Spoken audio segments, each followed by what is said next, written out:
Selamat pagi semuanya. Bagaimana kabarnya? Papa harap semuanya dalam baik-baik saja. Baik, hari ini kita masuk materi pembelajaran yang baru tentang bersyukur sebagai citra Allah. Nah, sebelum kita memasuki materi pembelajaran yang baru ini, alangkah baiknya kita mulai dengan berdoa. Mari kita bersatu di dalam doa, dalam nama Bapa dan Putra dan Roh Kudus. Amin. Allah Bapa di surga, kami bersyukur atas kesempatan yang Kau berikan kepada kami, sehingga kami masih dapat melaksanakan pembelajaran kami hingga pada saat ini. Ya Bapa yang baik, berkatilah setiap pembelajaran kami, supaya menjadi berkat dan bekal bagi hidup kami. Dalam nama Tuhan Yesus Kristus kami berdoa dan mengucap syukur. Amin. Dalam nama Bapa dan Putra dan Roh Kudus. Amin. Baik anak-anak, hari ini kita masuk materi tentang bersyukur sebagai citra Allah. Bersyukur sebagai citra Allah.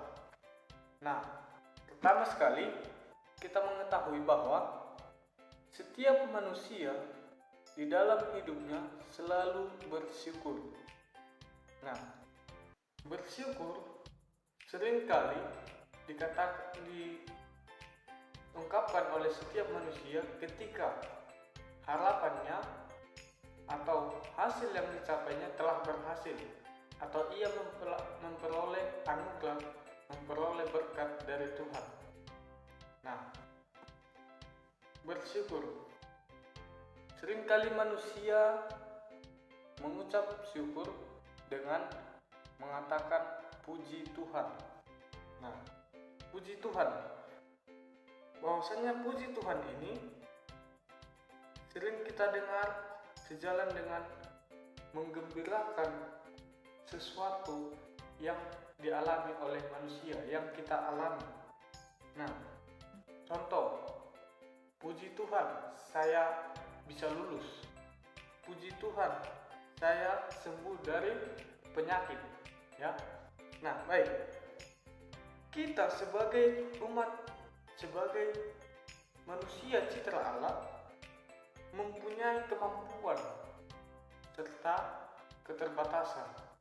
Nah, meskipun kita memiliki keterbatasan di dalam diri kita, kita juga harus memiliki rasa syukur atas apa yang sudah diberikan oleh Tuhan kepada kita. Sebab di balik keterbatasan kita masih ada yang namanya kelebihan dalam diri kita. Nah, baik. Dari kemampuan yang kita miliki tersebut, kita pantas bersyukur kepada Tuhan karena kita telah terlibat dalam karya Allah dengan kemampuan yang ada pada kita, dengan kemampuan yang kita miliki. Nah, baik. Mari kita lihat contoh bentuk bersyukur. Apa saja contoh dari bersyukur itu? Nah, perayaan ulang tahun. Ketika kita merayakan perayaan ulang tahun, artinya kita mengenali diri kita, atau kita masih bersyukur kepada Tuhan atas usia yang bertambah yang diberikan oleh Tuhan kepada kita. Maka dari itu kita perlu bersyukur dan mengucap syukur kepada Tuhan atas kesempatan yang diberikan oleh Tuhan kepada kita terkait dengan usia kita yang bertambah dari usia yang dulu. Nah, baik. Yang berikutnya, dalam bersyukur, contohnya seperti upacara atau syukuran. Nah, syukuran. Di dalam sebuah upacara atau syukuran, manusia juga bersyukur atas kesempatan yang diberikan kepada manusia tersebut, karena masih memberikan kesempatan untuk melaksanakan sebuah upacara tersebut. Baik, kita lanjut. Perayaan besar, contohnya Paskah dan Natal. Nah, manusia sering merayakan yang namanya Paskah dan Natal. Nah, maka dari itu manusia pantas untuk bersyukur atas kesempatan yang diberikan Allah kepada manusia selaku manusia menerima berkat untuk menjalankan hari Paskah dan juga hari Natal. Nah, baik, lanjut kemenangan. Nah, di dalam kemenangan manusia tidak pernah lupa mengucap syukur kepada Tuhan. Mengapa? Karena di dalam kemenangan ini manusia telah menerima berkat dan tuntunan Tuhan dalam mencapai sesuatu dengan memperoleh hasil yang baik. Nah, oke, baik. Kita lanjut. Mengapa kita harus bersyukur atas hidup? Nah, manusia disarankan untuk selalu bersyukur baik suka maupun duka. Karena apa? Karena setiap pergumulan hidup manusia itu merupakan berkat dari Tuhan. Apapun yang terjadi di dalam hidup manusia, apapun yang manusia alami setiap harinya itu merupakan berkat dari Tuhan, tidak lepas dari tangan kasih Tuhan. Nah, baik.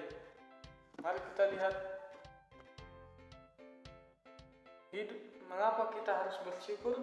Karena hidup kita merupakan anugerah dari Allah sendiri. Nah, setiap apa yang kita lakukan di dalam hidup sehari-hari merupakan berkat, merupakan anugerah yang dilimpahkan oleh Allah kepada manusia.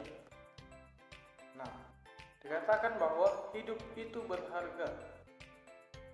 Nah, setiap pergumulan hidup manusia sangatlah berarti bagi hidupnya. Maka dari itu manusia pantas bersyukur kepada Tuhan atas kesempatan yang diberikan oleh Tuhan kepada manusia.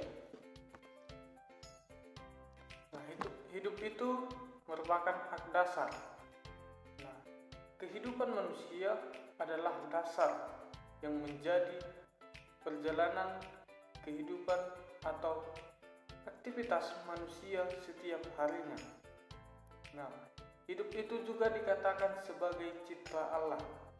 Nah, manusia dikatakan bahwa manusia itu merupakan citra Allah yang baik. Nah, inilah yang diharapkan oleh Allah kepada manusia untuk selalu bersyukur di dalam hidup mereka masing-masing, di dalam hidup kita masing-masing. Nah, mari kita lihat Lukas 17 ayat 11 sampai 19 tentang ke-10 orang kusta. Nah, ke-10 orang kusta. Baik, bahwa di sana kita diajak untuk, atau Yesus mengajak kita untuk meneladani orang Samaria. Meneladani orang Samaria. Bahwasanya di sana ada 10 orang kusta yang telah menerima dan mengalami karya keselamatan Allah. Nah, karya keselamatan yang mereka terima itu mereka terima berdasarkan penyembuhan atas penyakit kusta mereka. Nah, namun dari ke-10 orang yang disembuhkan oleh Yesus, hanya 1 orang yang bersyukur kepada Yesus dan kembali kepada Yesus. Nah, orang kusta yang kembali tersebut adalah orang Samaria. Orang Samaria, nah, berbeda dengan ke-9 orang lainnya. Nah, bahwa orang Samaria tersebut dalam pandangan orang-orang Yahudi merupakan orang-orang kafir atau orang yang tidak beriman. Nah, karena mereka mempunyai kebiasaan yang berbeda dengan orang Yahudi pada umumnya. Nah, baik. Sebaliknya, 9 orang Yahudi menganggap dirinya sebagai orang beriman. Nah, Kesembilan orang Yahudi tadi menganggap bahwasannya mereka merupakan orang-orang beriman, namun justru tidak mampu bersyukur kepada Allah. Justru tidak mampu bersyukur kepada Allah atas peristiwa kesembuhan yang dilakukan oleh Allah kepada mereka, kesembuhan yang mereka alami. Nah, itulah tadi. Maka dari itu Yesus mengajak kita untuk meneladani orang Samaria. Apa yang mereka terima? Contohnya kesembuhan tadi, bahwasanya mereka selalu bersyukur, berbeda dengan orang-orang Yahudi. Nah, mari kita lihat bahwa memuliakan Allah lewat doa ibadah itu merupakan cara kita bersyukur kepada Allah. Nah, yang kedua, kita menolong sesama yang menderita. Artinya kita bersyukur kepada Allah karena kita masih diberikan kesempatan untuk saling menolong sesama kita. Nah, kemudian berusaha hidup lebih baik. Di dalam setiap pergumulan hidup kita harus mampu hidup dengan lebih baik dan lebih ke arah positif. Nah, baik, selanjutnya kita harus memelihara kehidupan sendiri. Kita harus memelihara kehidupan sendiri, tidak bercampur tangan dengan kehidupan orang lain. Nah, di sisi lain kita harus menjaga kehidupan orang lain juga, supaya antara kehidupan kita dengan kehidupan orang lain bisa menjadi terjalin dengan baik. Nah, maka dari itu kita membiasakan bersyukur. Nah, dari beberapa poin tadi, kita harus membiasakan diri kita bersyukur untuk mengucapkan terima kasih kepada Tuhan atas berkatnya, atas kesempatan yang diberikan kepada kita, bahwasanya kita telah menerima berkat dari Tuhan untuk melakukan hal yang baik di dalam hidup kita. Nah, baik, di sini ada tugas. Bapak harap nanti anak-anak didik kami semuanya mengerjakannya. Nah, baik. Jadi inti yang dapat kita ambil dari materi hari ini ialah kita harus mampu bersyukur di dalam setiap pergumulan hidup kita, meskipun kita berada dalam suka maupun duka. Kita diharapkan oleh Yesus untuk mampu bersyukur meskipun apa yang kita alami di dalam hidup kita sehari-hari. Nah, baik, sampai di sini pertemuan kita. Bapak harap semuanya dapat memahami, dan sampai jumpa pertemuan berikutnya. Untuk menutup pertemuan kita hari ini, marilah kita bersatu di dalam doa. Dalam nama Bapa dan Putra dan Roh Kudus. Amin. Bapa di surga, Bapa yang baik, terima kasih atas berkat-Mu yang selalu senantiasa memberkati kami hingga pada saat ini. Ya Bapa yang baik, tuntunlah kami agar kami dapat bersyukur dalam setiap kehidupan kami sehari-hari, baik suka maupun duka. Ya Bapa yang baik, ampunilah segala dosa dan perbuatan kami, supaya kami layak menerima berkat dan anugerah-Mu. Dalam nama Tuhan Yesus Kristus kami berdoa dan mengucap syukur. Amin. Dalam nama Bapa dan Putra dan Roh Kudus. Amin. Baik, sampai di sini pertemuan kita. Sampai jumpa, jaga kesehatan dan shalom.